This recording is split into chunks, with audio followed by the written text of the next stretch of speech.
Jeff Frawley here with Leerburg. Today I have Forrest Micke in the training center, and we're just wrapping up some last-minute edits on Forrest's DVD, the Healer's Toolbox 1. This is the first in a series of 3 online courses that we're now converting into DVD formats for those of you who would rather take in the material on a DVD on their TV rather than through an online course. One of the things that we thought would be fun for today's newsletter was to demonstrate one of the skills that is in this first foundation DVD. So we have Sunny here, and as we've been editing the DVD, I've been randomly working on some of the skills out of this DVD with Sunny.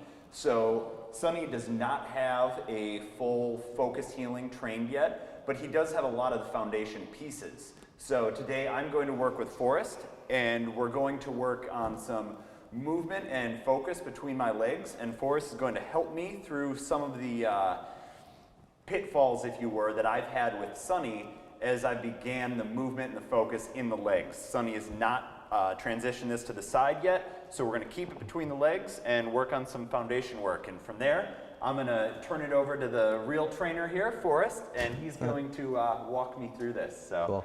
Forrest. So I think what's important to note is that, like Jeff had said, he's working on a few individual pieces within the healing program that are actually have not much to do with healing yet, so it's not going to look like healing from the side, but they're important pieces that we build away from healing, make the dog very strong within them, and by the time we transfer these skills to the side, the dog will be more formidable in their understanding of it. So we've just gone through and played with Sunny to kind of see where he was at in some of these pieces. And one of the things we're going to demonstrate exactly what he has in place and then what we can do to take it to the next step. So one of the things that Sunny does really well right now with Jeff is he can go in between his legs and work from the middle position, staying with Jeff, showing a nice head position so he can keep his head up, focusing on Jeff's face, and he can also stay there while Jeff moves in a rather complex way. So this is, people have been doing this stuff for a long, long time. It's putting the dog in between. We're not working from heel position on the side yet, so we're not worried about the body position so much, but what we are worried about and looking at and have the ability to affect is the dog's head position and their ability to move in a sort of complex way, a way that will ask them to move later on in the side heel position. So Sunny can do that. And he can also do some focus work from the front. So he can ignore the hands while there's food in them. So that's some proofing work, it's some distraction work, while focusing on Jeff's face. So we're building this focus behavior and proofing it already by offering some temptation and making sure the dog can still focus on the face. So we're going to combine those two pieces and ask Sunny to move from the middle position while ignoring distraction from the hand. And if he can do those two things, we'll eventually combine that with our side work and we'll start to see our healing actually shape up. So if you could right now, just for the purposes of illustration, put him in between the legs and don't tempt him too much with your hands. You can keep him behind the back and just show how he can move really smoothly with you and confidently in between the legs. Okay. Call him back over. Sunny, come here. Cool. Sunny, place. Cool. And Jeff, you can just start moving and just show kind of how good he is at this. So again, here we've got a dog that it's not heel position yet, right? But he's showing or illustrating a lot of the skills that we'll actually ask for in heel. He's got a really nice head position. He's already moving or doing pivots in place. So Jeff you can do like a left pivot, and Sunny can show the mechanics that he'll actually have to exhibit when he's doing that heel position later. He can actually turn to the right. And you can reward him for that because it's beautiful. Yes, beautiful. Yes. So he's great at moving from the middle. We've got head position, we've got body mechanics, we've already got some awareness going on, but it's not heel position yet. So it's not that big of a deal. We're just playing around. Beautiful. He can back up, he can turn his rear, whatever. He's got some great skills there. And then you can do one more and you can pop him out of there. Yeah. Yes. Beautiful. Cool. Put him back in there and challenge him a little bit. So increase your pace. Please. Keep your footwork smooth, but just show how good he is at staying there. You can do backing up, do a left pivot, slow it down so he stays in there. You can tell him he's good to support him. Awesome. So look at that. He's got beautiful head position. He's got beautiful body mechanics. That's great. All right, let's work on a separate skill. You can break him out of there. Yes. Beautiful. Awesome. And put him in a sit in front of you. And we'll illustrate a separate skill. So this is independent of what we were just doing. Put 2 pieces of food in your hand. You could put them up towards your face and just draw them away. And what you want to do is you just want to capture, you want to mark and reward, yes. Beautiful, when he focuses on your face and not your hands. And you can just warm him up with a few reps of this. Yes. Beautiful. Start adding some movement to your hands. So we're going to start proofing his commitment to your eyes versus looking at your hands. Yes. Awesome. And you can increase the challenge because it looks like he's permitting you to do so.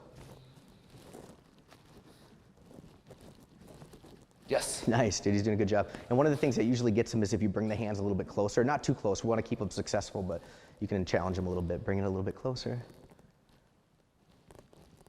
Yes. Awesome. And when you do it, bring it sort of like wide in. Don't bring it close because that makes it easier. Bring it sort of wide like this in. Looks like you're bringing wings down over him. Yes. Beautiful, great choices, awesome. So these are the two skills we're going to combine. We're going to put him back in between the legs where he's confident in doing a good job.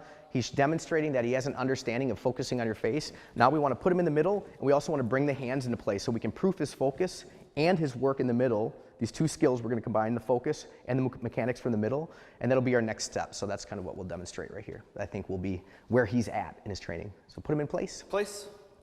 You can help him. Go ahead and help him. Place. Cool. Beautiful. Good. And you can start moving, and what's going to be different from what we were doing before is you're going to bring your hands into play now. So he's going to have to make a choice to focus on your face, not your hands. And I would encourage you just to reward him a lot. So when he looks at your face, he does a good job, capture it, yes. And make sure that you follow this line of feeding that's sort of down your gig line right here. So when he looks, yes, bring your hand back down and feed down your center line. Do you want me to start moving? Or yeah, go ahead, and you can actually work him from static just to make sure that he still keeps with this. Yes. Good, and Jeff did a smart thing by feeding from his right hand because Sonny was sort of caught on the left hand. So warm him up a little bit before you start movement. Yes. Beautiful. And you can start adding some movement from your hands when he finds your face. A little bit of movement from your hands, keep it moving. Yes. Beautiful. And just warm him up, give him a couple of successful reps here. Yes. Cool. Keep that same level of temptation from your hands. Yes. Awesome. And this is actually a piece that Jeff could work on a lot over the next couple of days, and pretty soon Sonny will be as proficient at it in the middle as he was from the front with it. So this is just a lack of experience, but he's already catching on. So Yes. beautiful, cool. And we'll rush this a little bit, but try adding just a bit of movement and see if he can go with you. Yes. Beautiful, nice dude, great.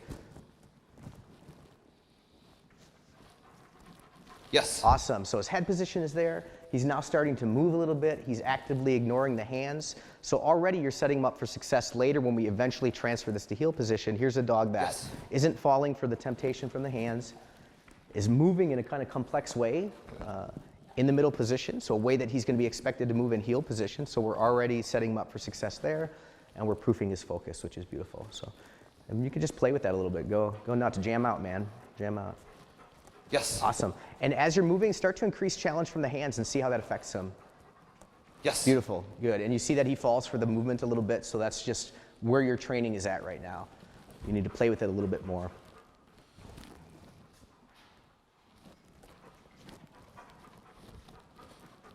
Yes. Beautiful, good, that was a great rep. And right when you get the behavior, make sure you mark it and pay it. So.